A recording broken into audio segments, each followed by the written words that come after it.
आप कुछ बताएंगे? Yeah. Ji. Yes. One second. Okay. Yes. Okay. As of now, the situation ये है, अभी कोतवाली पुलिस स्टेशन के अंदर FIR दर्ज कर ली गई है। UAPA एक्सप्लोजिव्स एक्ट और BNS के तहत हमने यहाँ पे FIR दर्ज की है। उसके अलावा सीन ऑफ क्राइम आप देख रहे हो, वहाँ पे FSL की टीम्स हैं और NSG की भी टीम है जो पूरे सीन ऑफ क्राइम को और आसपास के सारे एरिया को यहाँ पे एग्जामिन कर रही हैं और जो भी रेलेवेंट एविडेंसेस हैं उनको लिफ्ट किया जा रहा है। एज ऑफ नाउ इन्वेस्टिगेशन चल रही है और अभी कुछ भी कंक्लूसिवली कहना ठीक नहीं होगा। Sir, as I told you, the investigation is going on and we cannot conclusively comment upon anything. Once we have the facts, hard facts in hand, then only we'll be able to tell.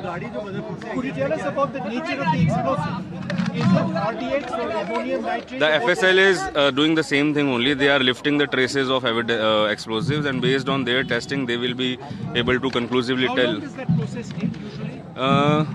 Just now we were talking to them. Maybe 1 or 2 days they will expediting the process, and maybe they will be able to tell us in a day or Do you two. believe that there are others who may be involved in this who have gotten out?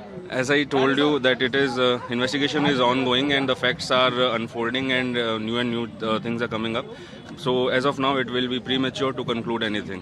Was there any shrapnel which was found at all? Not as of now. But still, we are examining the scene of crime. And in terms of the metro and operations, borders being sealed, what can you share with us?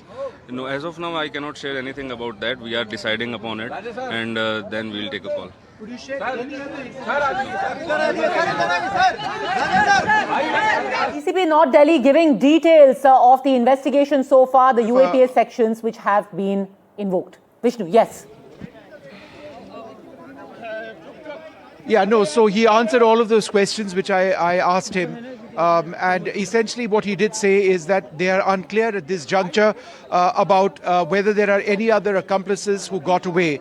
They are looking for them, number one. Number two, it's going to take a little bit of time, perhaps 1 or 2 more days before they actually know about the explosives which were used.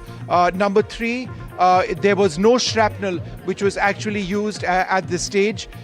So it's an ongoing process. It's being looked at as a terror attack. There have been various sections, as we've reported from this morning, which the police are actually involved in. So he took all of those questions from NDTV, from us, and sort of put the state of investigations very much in focus. So that's something that's happened in just the last little while, right over here, live on your TV screens. Shiv, Padmaja? Absolutely. And this meeting that is going to take place at 9:30 a.m., like Shiv was mentioning earlier, also to take a zoomed out view, Aditya, of what really was being planned. What is the situation that we are looking at? The people who have been arrested over the last 24 hours, this blast, was it triggered in panic? And it's not just about the explosives that were discovered. The people who were arrested in Gujarat, not only were they developing a highly lethal poison named ricin, but they also had in their possession 2 Glock pistols, a Beretta pistol, 30 live cartridges, 4 liters of castor oil. When it comes to the recoveries from Faridabad, Aditya, there were at least 1 assault rifle, there were a couple of small weapons, small arms recovered.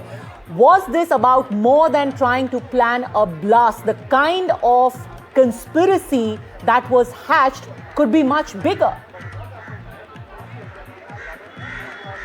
Well, that's right, Padmaja. Very well analyzed there, because one thing should be amply clear, that multiple terror attacks have been completely averted because of the important work that is done by multiple police forces in the country, be it the J&K police, the Gujarat police, the Delhi police special cell, and other agencies who have been involved in completely decimating the module of the Jaish-e-Mohammed in Faridabad, in Gujarat, and other locations. But I would like to take you back to Operation Sindoor. Immediately after Operation Sindoor and the kind of decimation that we did in Bawalpur and other areas where the Jaish-e-Mohammed has been active with the active support of the ISI, there was a threat that was issued by Maulana Masood Azhar and the Jaish-e-Mohammed. I clearly remember at that particular time that he said that we will strike back. And Jaish-e-Mohammed, if you study the pattern over the last 20 to 25 years, has been active not just in Jammu and Kashmir, but particularly hatching conspiracy to attack different locations all across the country, from Parliament to J&K Assembly to other locations like the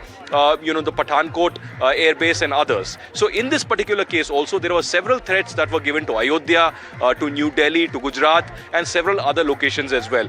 A week ago, I did a story quoting intelligence sources that there was a new conspiracy to reinstill, this kind of a terrorism, not just in Jammu and Kashmir, but other areas as well. So there were active inputs with the RNAW and with the Intelligence Bureau that Jaish-e-Mohammed in particular, as well as Lashkar-e-Toiba, were trying to regroup. Over the last 3 months, we've been directly reporting of how Jaish-e-Mohammed is transferring its camps from the Punjab area in Pakistan to Khyber Pakhtunkhwa. How the Women Brigade is being introduced by Jaish-e-Mohammed as well. Yes. And those family members who have been killed, their wives, their daughters, have been introduced into this module of Jaish-e-Mohammed. So indoctrination to another level, and trying to recruit people when they are not available in Srinagar, when they are not available in Kashmir, outside Kashmir, even in this particular case, educated people, doctors, 3 to 4 doctors who have been nabbed till date, is a shocking development. In the last 1.5 decades, I haven't seen such kind of a bomb blast taking place in New Delhi. So certainly alarm bells are ringing. It's a very, very sensitive development,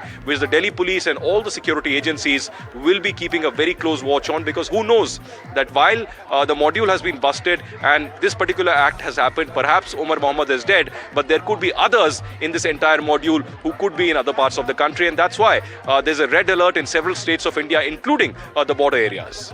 There